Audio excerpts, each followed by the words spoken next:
Hi, hello, welcome. Thank you for joining me today. My name is Elizabeth Grace. I am an actor, voiceover artist and narrator based in London in the UK, for those of you I haven't had the pleasure of meeting yet. And I'm here today as the narrator of the audiobook by Karen M. Cox, 1932, Pride and Prejudice Revisited. Look at this cover artwork, it's absolutely glorious, I love it. And the book itself feels so smooth. But we're not here to talk about the physical copy because I'm sure some of you have already read this. We're here to talk about the audiobook specifically. The audiobook will launch and will be live on Audible and other audiobook streaming sites from October, we think. It may be sooner than that even, but if you follow Karen or I on social media, I'm sure that you will see some promotion on that when it is live. The book itself, if you haven't had the chance to delve into it before, is set during the Great Depression in the United States, and we find the Bennets relocating from Chicago down to Kentucky to stay with their family, the Gardeners, in a little town called Merritton.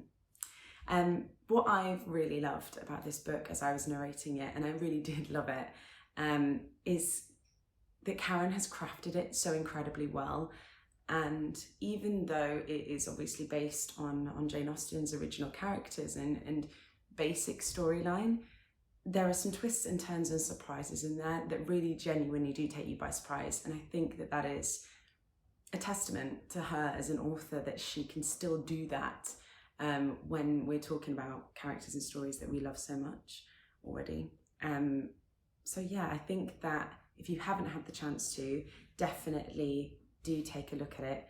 And even if you have, maybe download the audiobook and hear it in another medium. Today, I'm going to be reading for you chapter 8. So fairly close to the middle of the book. But I hope that this is going to give you a really good grounding for the characters, where we are in the world, and a little baseline of the story. For anything more, it certainly doesn't give any twists away, so for anything more you will have to listen to the book in full. But I hope you enjoy this little excerpt today. And without further ado, we're going to get started. Put my glasses on.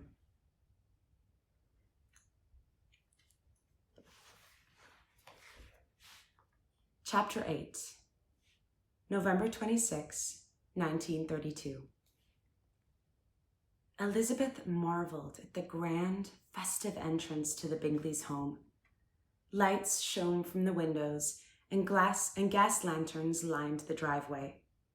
The front door, decorated with a woodsy-scented evergreen wreath and gold ribbon, beckoned her. She ascended the steps, feeling a little like Cinderella at the ball. She paused a second to look around, bestowing an encouraging smile for Jane. It had been a long time since the Bennet girls had had an evening of fun. Elizabeth adjusted her wrap and smoothed the skirt of her dress. It didn't matter that it was a remade version of last year's party dress. The cranberry-colored satin flattered her complexion, and Lydia had curled her hair, so it fell in glossy brown waves around her face. For days, the sisters had been lathering their hands with lard and the hand balm at Uncle Ed's office to keep rough, chapped skin at bay. It would not do for a girl to have work-worn hands when some gentleman asked her to dance. Jane's dress was a lovely true blue that brought out the blue in her eyes and contrasted with her flaxen hair. A string of pearls and her angelic smile set off the ensemble perfectly. Lovely as always, Jane gave off an air of cool sophistication, even though she was wearing last year's fashion. Elizabeth, on the other hand, had tried to evoke an intriguing, spicy warmth with her choice of dress. She leaned over to whisper in her sister's ear and took her arm as they walked into the foyer. "Remember what Papa said earlier? Aren't you two a living, breathing contrast of ladylike beauty?" Dr. Bennet had commented when they came down the stairs at home. "I believe my daughters will have no trouble gathering admirers this evening." It appeared they had caught the host's admiring eye at any rate. Jane's face brightened as Mr. Bingley approached. He made his way through the crush of party guests, sporting a charming smile and stopping to shake a couple of hands as he moved through the crowd. Elizabeth greeted him with warm thanks for his hospitality and then excused herself ostensibly to get some punch and find Charlotte. But in truth, she wanted to let Mr. Bingley and Jane talk on their own. Across the room, Elizabeth found her friend, and after giving her a wave, she gestured towards the punch table, indicating that they could meet there. "I see Jane has caught Charles Bingley's eye. No mystery as to how that happened," Charlotte whispered to Lizzie as she took a cup of punch from the serving girl. "Jane is beautiful, and Mr. Bingley is handsome, with his admiration written all over his face." Elizabeth smiled. "I think she does like him quite a bit, and he seems to enjoy her company. Then she ought to snap him up before he changes his mind. Charlotte, she hardly knows him. He's rich and handsome and kind, and just about the best thing she'll find around these parts." "You don't mean that. You would never act that way. It's almost mercenary." Charlotte shrugged. "Well, it seems Jane won't. I wonder about the wisdom of keeping him in the dark about her feelings, though." She paused and took a sip of her punch. "Oops, look out. Here comes Mr. Sirius. I think he's on a mission." "Who's on a Elizabeth turned her head and looked straight into the finely tailored suit of Mr. Sirius himself. Mr. William Darcy had held his ground on the outskirts of the room, using his considerable height to scan the arrivals. Finally, she appeared in the doorway, the woman for whom he had been searching. Her face turned toward him and broke into a smile, and he started to return it when he realized she was gesturing to Charlotte Lucas several feet to his right. As the two women talked, he studied Elizabeth's animated expressions and gestures, and before he was aware of what he was doing, he found himself standing beside her. She stopped mid-sentence and slowly raised her fine eyes to meet his. "Good evening, Miss Bennet. Would you care to dance?" Elizabeth stood like a deer in headlights until Charlotte poked her in the ribs and nudged her toward him. She nodded. Yes, thank you." He took Elizabeth's punch cup and handed it to her friend before clasping her hand and leading her to Bingley's impromptu dance floor. He couldn't see her expression, but he cringed at Charlotte's encouraging grin. Their dance would be fodder for the town gossips by evening's end. There was no privacy in Meryton. The band was on a break, and a large Victrola, currently manned by the piano player, was spinning records. Darcy pulled Elizabeth toward him and put a hand securely at her waist, keeping a respectable distance between them. He engulfed her other hand in his large, calloused one. The Tennessee waltz played as he guided her around the dance floor among the other dancers, saying nothing. When the song ended, they stepped apart, clapping politely. Another song began, and Elizabeth looked shocked when Darcy took her hand and waist again. Frankly, he was a little shocked himself, but he wasn't quite ready to let her go. Still, he said nothing to her, looking steadily over her shoulder, but seeing nothing in particular. "Are you counting?" she asked, a teasing lilt to her voice. "Pardon?" She raised one eyebrow in an impertinent expression that made him want to tug her closer. "I said, are you counting? Do you have to concentrate on the steps so much that there's nothing left over to make conversation?" "Conversation?" "Yes, Mr. Darcy. I believe it is common for two people dancing to have some conversation. Let's see. You could talk about what a nice evening it turned out to be, and I could...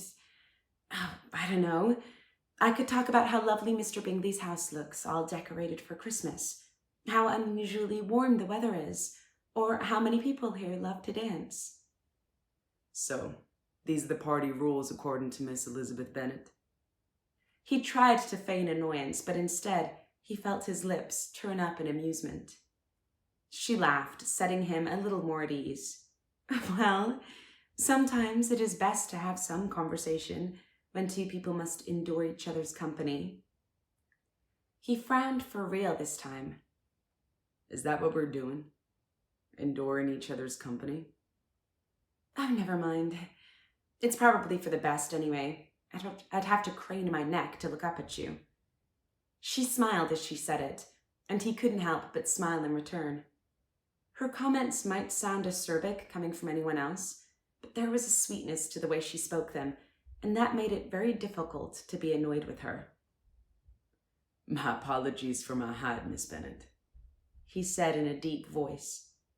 She shrugged and looked back at his shoulder. I suppose you cannot help it. His movements felt less stilted now, and their bodies were closer, almost touching each other as he guided her about the floor. In his day, Darcy had been an exceptional dancer, and he was definitely enjoying himself, but a third dance would really set people's tongues wagging. When this dance ended, he would excuse himself somehow, even if he had to make himself do it. When that time came, she spared him the effort. Elizabeth stepped back. Thank you for the dance, Mr. Darcy. Thank you, he replied, keeping his face expressionless as always. He put a hand to her elbow as she turned to walk away and escorted her back to the punch table, where Charlotte and her sister, Mariah, were talking with one of the Goulding girls from the other end of the county. He nodded. Have a good evening, Miss Bennet, he said in a solemn voice. He turned on his heel and left the room, striding past a table of young women who tittered as he went by. Elizabeth watched his back as he made his way through the crowd. I wonder what that was all about, she said to herself. You make a very handsome couple, Charlotte observed, wry smile firmly in place. How was your dance? It was fine. Just fine. I was surprised. I didn't expect him to be a good dancer. His hands are... Charlotte's eyebrows went up. His hands are what? Charlotte, his hands are rough. I mean, they're calloused from outside work. I always thought of him as a gentleman farmer, but I guess not. It's funny. A year ago, I never would have noticed such a thing. It kind of increases my respect for him. She stifled a giddy giggle. It was nice. I mean, he was nice. Nice. Not real talkative, though. Lucy Goulding stared at Elizabeth wide-eyed. Mr. Darcy never dances. Ever. What on earth did you do to make him like you? Nothing, Elizabeth replied, exasperated. He doesn't like me. He must have just been bored or something. You'll see. He'll ask someone else to dance in a minute. But Elizabeth was wrong. The rest of the evening passed by, and Mr. Darcy did not set foot on the dance floor again. So that was chapter 8. I hope you really enjoyed that. It was an absolute pleasure to be reading for you today. I hope I didn't hash the accents up. I have worked quite closely with Karen on that, and she is from Kentucky, I can confirm. It was an absolute pleasure, and it was a joy to read the audiobook in its full. So I really hope that you get a chance to enjoy it, and please leave reviews when you've read it so that I can see your feedback. And yeah, let me know what you thought of it. Thank you so much, and I hope to see you again soon.